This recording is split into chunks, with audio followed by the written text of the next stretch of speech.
the number one thing that people need while they're experiencing a change in their life is to be heard.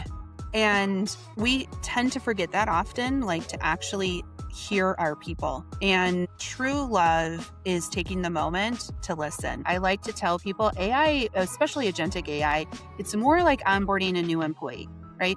If you don't onboard your employees well today, which I would argue most people don't, then you're probably not going to do a great job onboarding an agentic AI solution. And people forget that even though we are in B2B, it's the people that ultimately have the problems at the end of the day, and it's the people who will fix them.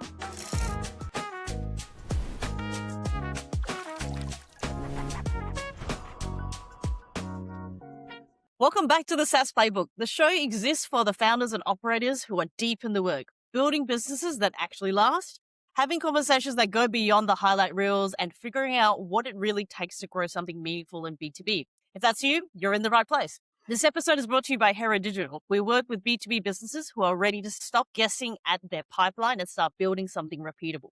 Comment engine below and somebody will reach out to you if that's something that you need in 2026. And today's guest is Amanda Prochaska, and I'm sorry if I butchered that. No, that was great.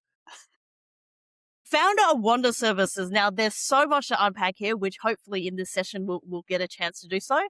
But just a quick background on Amanda. After 16 years in corporate procurement, walking into organizations and fixing what wasn't working, she went out on her own 7 years ago to solve the problem the big consulting firms kept leaving on the table, the real change adoption.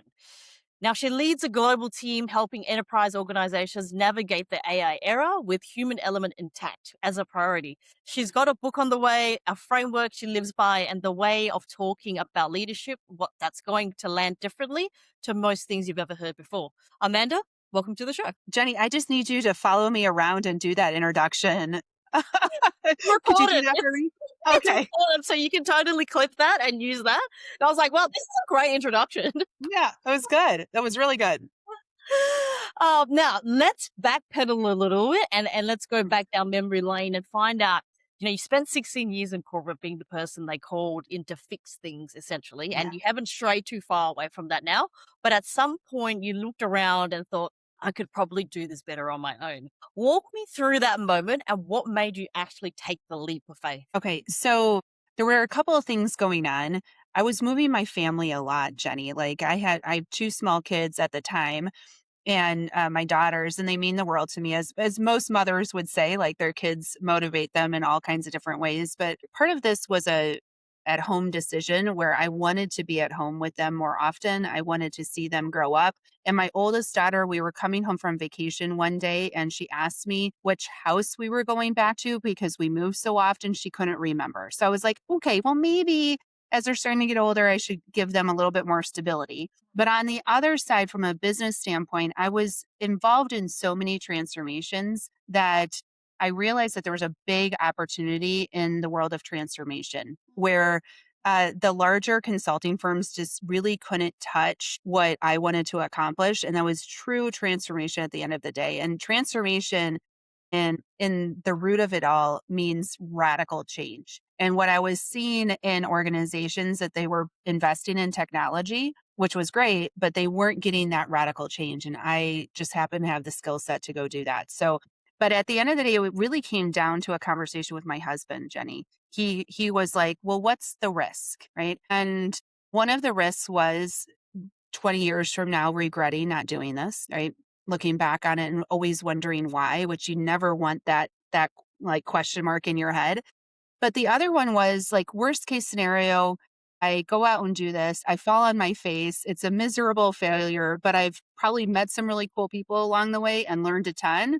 And then I could always go back to corporate. So to me, the risk wasn't that great and it was well worth the benefit. So I jumped 2 feet in, and that was 7 years ago. And I'm so happy I did. Wow. I mean, I think when you have drivers such as family, I think that really lights a fire on the backside. But I'm not sure if you intended it, but you actually said that there was a pun in there because you said, I will always wonder why. And I was like, hey. Hey.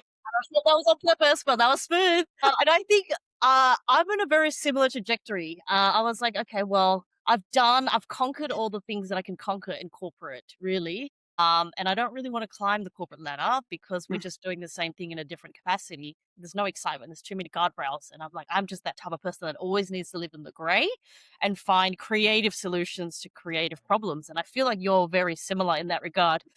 I said, look, I'm young enough to give it a go. If I fail miserably, at least I've learned something and I have a ton of experience, and employment will always be there. So, Yes. I mean, if it's your success story has anything to go by, I at least have at least another 5 years to go before I hang up the hats.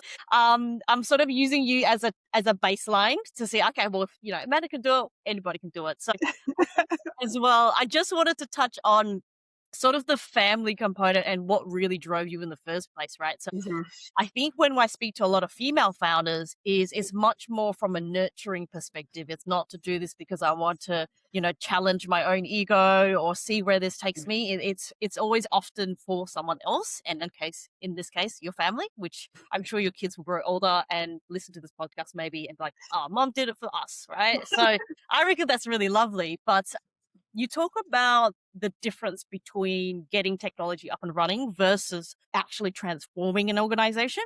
Mhm. 7 years later, do you think that gap has gotten bigger or smaller? And what's your honest read on why most change programs still fail? Okay. I think the gap is getting wider. And mostly because we're heading into a brand new frontier that a lot of leaders have not experienced before, and that's the AI era. So there's a lot more questions than answers. And so I'll take you back to leading a digital transformation. If I were leading a digital transformation, I've probably done it already or know people who have gone through that journey that I can lean on, or I could hire a consulting firm to help bring in that knowledge. There were all kinds of options to make sure that you were comfortable not only where you're starting from, but where you're heading and how to navigate that journey. And not to say all people did that well, by the way, but at least there were options. Now we're going into this brand new era where a lot more is unknown than known. And there's not a lot of people that have done it. There's not a lot of consulting firms that have like a portfolio of like, hey, here's who we helped. And so it's a different leadership skill, leading someone through a change, leading yourself through that change when you haven't been there before. And so I see leaders right now struggling with that, where they say very extreme stuff like all of our jobs are going to be lost, or they don't say anything. And which is, I think, equally as bad when it comes to the work that's going to be happening in the near future. Like what does this look like, and how is this going to impact us? So I think that gap is widening. I think the foundational reason for leadership gaps in how we lead change is because we were never taught to do it. I honestly, I look back at my career, and that's what half of my book's about.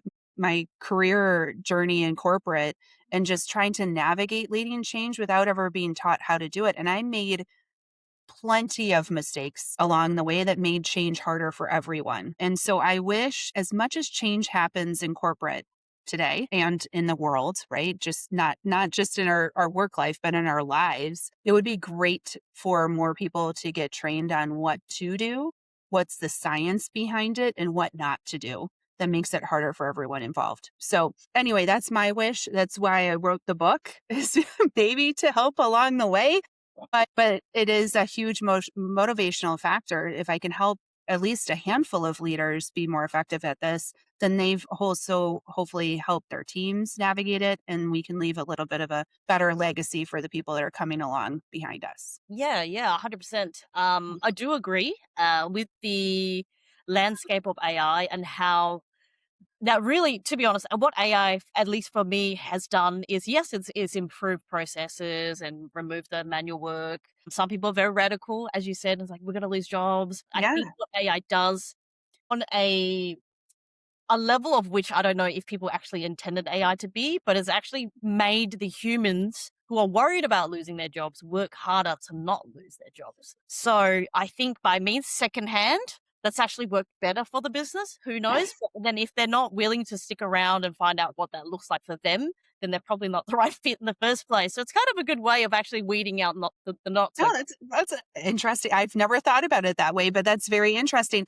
Also, like I've been challenging a lot of people to go out and build their first agent, because until you build your first agent, you really don't know like the capability of it. It's well beyond a chat bot, right? Like, so anyway, when people start doing that, they start imagining the art of the possible and understanding how it impacts their teams and understanding what skill sets might be needed in the future. So I always encourage go build, but if you're not even willing to build, you're right. Like that's a huge indicator of where you're at in the future.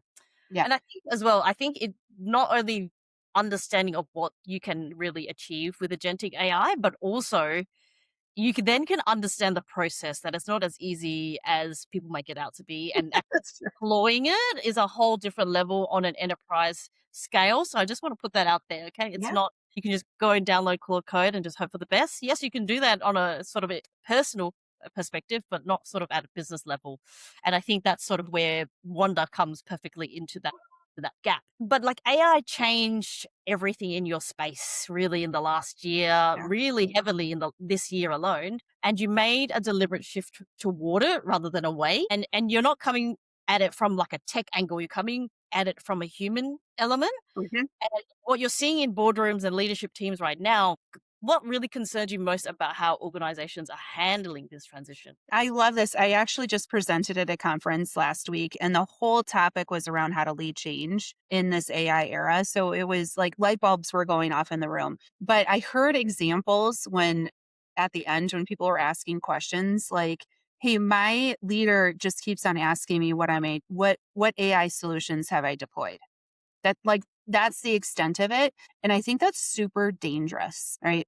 I understand the need, but I also think that line of questioning is dangerous because it's not talking about how foundationally we're changing the work, how it's going to impact our organizations, what skill sets we need for our organizations to be successful. And it's very technology forward, but I like to tell people AI, especially agentic AI, it's more like onboarding a new employee, right?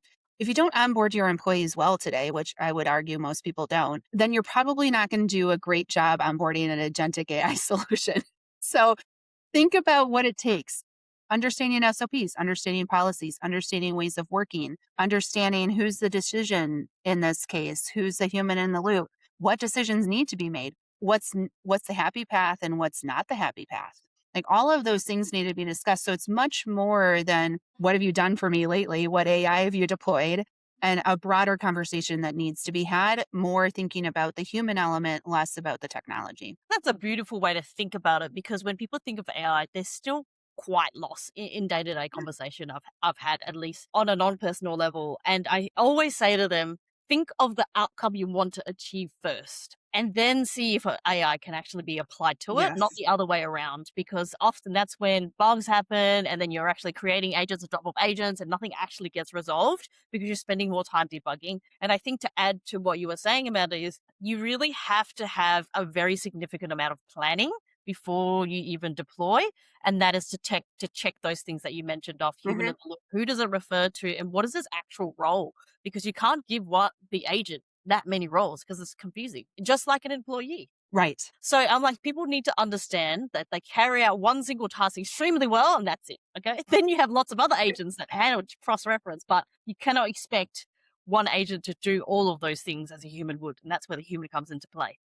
Wonder Services work with organizations sort of in the 3 mil revenue plus mark, and you're doing with the tight core team and the global contractor model. Hmm. How did you build that kind of delivery capacity without losing control of quality? Ooh, quality is everything. So when I set out to build Wonder Services, my main mantra is that I always want to delight our customers. Like if we're not delighting the customer and we're not serving the customer in that way, then I am not going to be in business for very long, right? And that I don't want to run a business that doesn't delight our customers. I think that would be like, what am I doing with my time? But it's also much of our business was built on relationship, on referrals, and really great customers that come back to us year after year. So we've had several customers who have been with us from the very beginning. 75% of our customers come back for additional projects. So, which is the greatest compliment that a founder can get. So that's really so foundationally, that was always the value. So where that comes together is making sure that we have the right people. And that goes into the contractor model that you mentioned. It always felt like when I was in corporate, I would get people assigned to my account from a consulting firm that were like, okay. Some of them were great, but some of them were okay. And then I always questioned in the back of my mind, did John get assigned to this account because he was on the bench, not because he's the best person for the job? So when we came out with the contractor model, yes, it keeps our overhead low, but more importantly, it matches the right skill set to the right project. And that person gets to choose to be on that project or not. Mm, Right? So I just had someone today, we had a new project come in over the weekend, and I reached out to somebody in my network because I know she's available, she's looking. And I said, hey, this is the scope of the job. And then she came back to me and she said, no, she wasn't interested in it. It was like, I would much rather have that than having her on that project. mm, Right. Because if she's not interested in the project, if she doesn't believe she can execute it flawlessly, then we're not going to delight our customer. So mm, happy consultants on my team deliver delightful results. mhm. Okay. So that's the first foundation. The second one is we do a lot of work to make sure that we're building those relationships with our clients. We have open lines of communication. We're always looking for feedback. It's one thing that I train leaders when they're leading change is always to be seeking feedback, not just to be communicating. So we keep those lines really open. We stay very close to all of our project delivery teams. In fact, I meet with each of the teams every other week just to keep a pulse on what we have going on and to offer perspectives and hopefully to make sure that we're delivering flawlessly. So a lot of different things, Jenny, that are working together to make that happen culturally, but the contractor model and then how we engage with our clients. I like that you actually pitch it out and you bring it directly to a person you think is a good fit and they have the capability to say, hey, it's probably not a good time or, it's not something we're interested. But I like that you have that relationship with the contractors because I've been in that experience before where good contractors are very hard to find. And Mhm. sometimes you're chasing for updates and it's not fun. So it can have quite a significant runway if you're not careful, but a good business is able to manage that between the contractor and then the client. So I'm going to take some notes from you, but No, yeah. No, and I will say all the credit goes to so Raven Fowler, she's my head of operations. A lot of the credit goes to her. She's extremely good at vetting people. So when it comes to adding new contractors to the team, I would not turn to anyone else but her to find the right people who are committed to the same values that we have and are committed to delivering really, really great results for our clients. I think if Yeah. you have that, irrespective of what industry, what angle you work in, what gap you fill, I think if you don't have a good customer satisfaction focal point, you don't have a business that lasts very long. Yeah. And you've been around for at least 7 years, so we know it's working. Yeah, and the customers keep on coming back, which is great. We'll take that all day long. Yeah, I mean that's the best kind of that's technically retention, right? Because they technically haven't left. So great Yes. retention because I think from a sales enablement perspective or a RevOps perspective, people always think, I need more, I need more. But you actually don't. You actually need to nurture the ones that you already have. And that Yeah. that breeds a good foundation for longevity. Now you mentioned that a huge part of your lead flow right now comes from speaking, Nashville, Denver, Chicago, I think you did recently, and you're literally photographing badges and manually entering people's info to HubSpot at nighttime. It's a bit of a process, isn't it? Yes. But for businesses that serves the enterprise, what does your ideal client actually look like? And how do you know when you're standing right in front of one? Oh, that is a really good question. So from a magnitude standpoint, we're usually in like the low billions in revenue. So they're usually an enterprise level client who has a significant change going on. Right now, most of our leads come out of the United States because that's where really I travel a lot and speak at different conferences. They when they come to me, they're usually saying things like, "Hey, we're going through a transformation right now," or "We're thinking about a transformation," or the my favorite one, "We implemented some technology 2 years ago and it's not going well," right?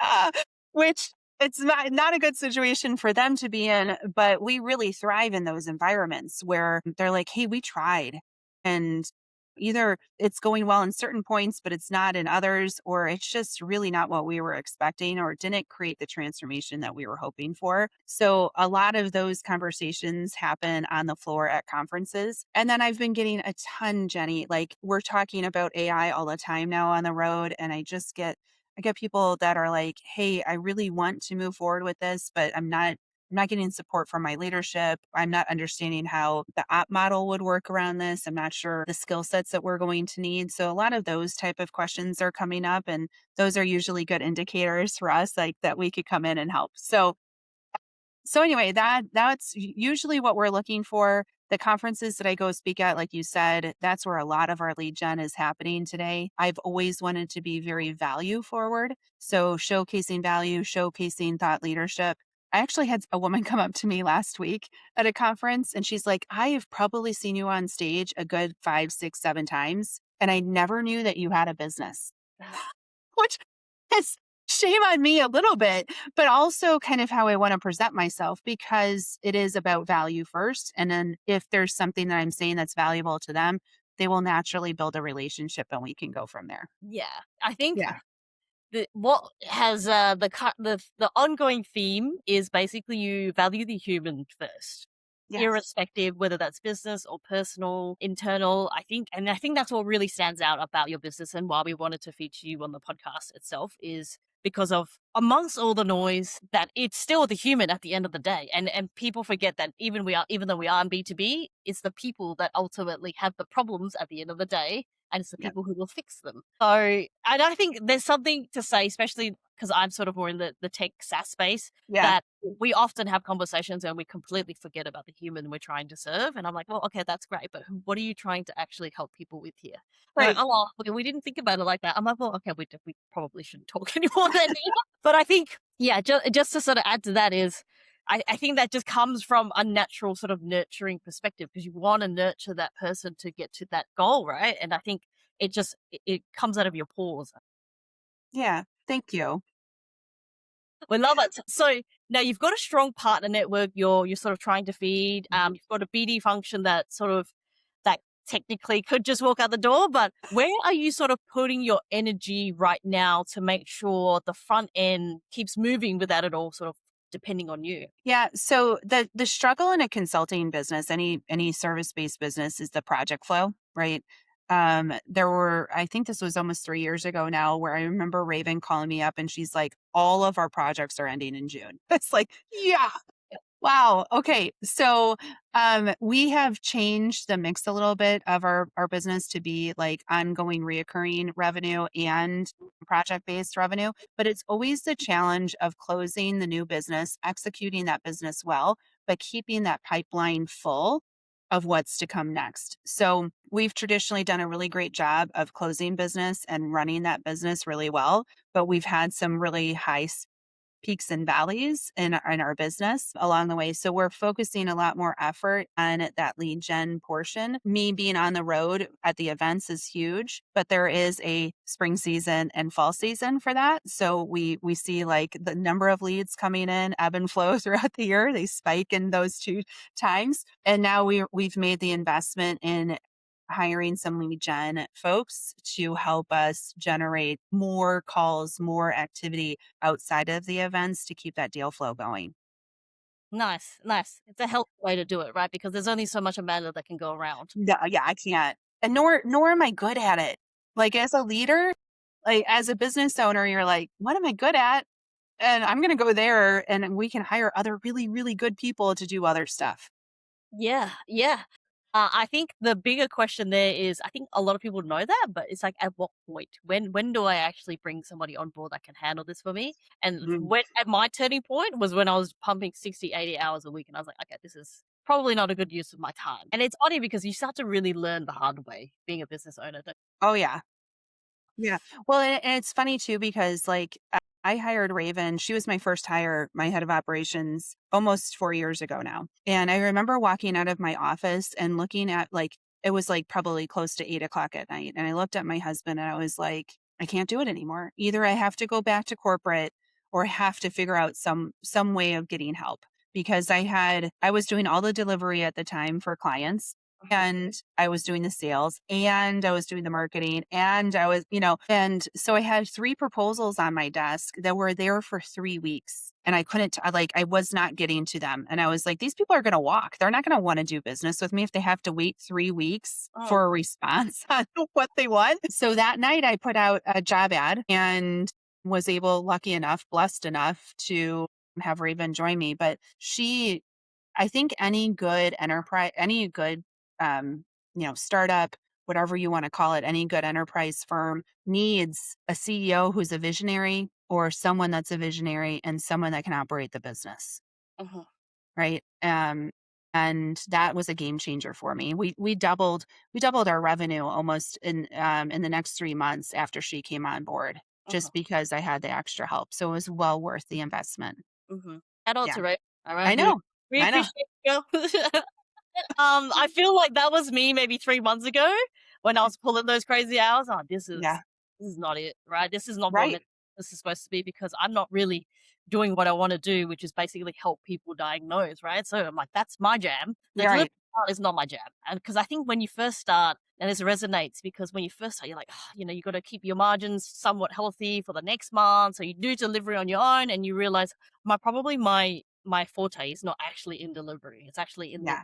customer relations part because people look to work with Amanda. So I totally feel that, and that's so recent that it hits home. But we've finally systemized, and it's so much better. Having a weekend where your laptop is closed is it's just the simple things that you really have to appreciate over time. Mhm. So I've got one last question for you, Amanda, before we Okay. wrap.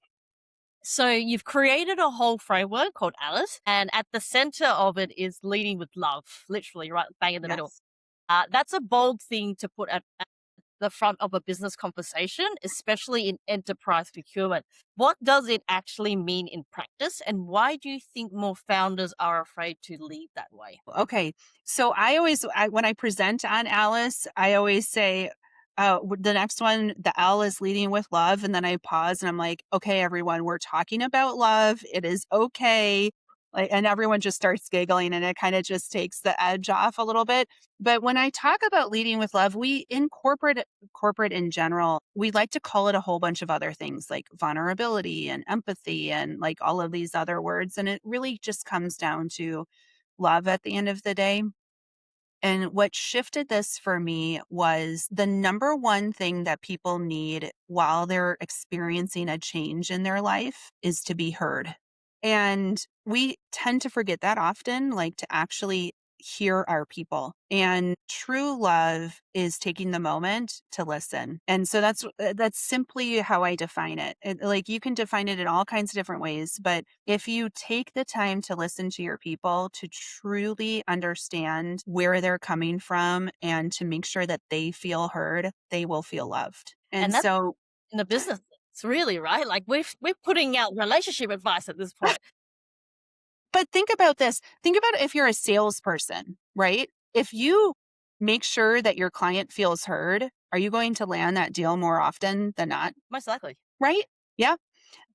So when you're leading a large change, so often we're just pushing information to people. We're telling people what is changing. But if we can flip that on its head and actually listen to the people that are feeling that change, it is just a total game changer. So that's why we talk about it. That's why it's the second part of Alice right after authenticity. And it has changed the game for so many of the leaders that we have trained on Alice so far to be able to navigate that change with their teams. And it's meaningful change, like it's Yeah. impactful change, and it's Yes. people and their feelings, which something AI can never do, can never take over. So you're safe in that regard. Yeah. But Amanda, thank you so much. That's been such an amazing conversation.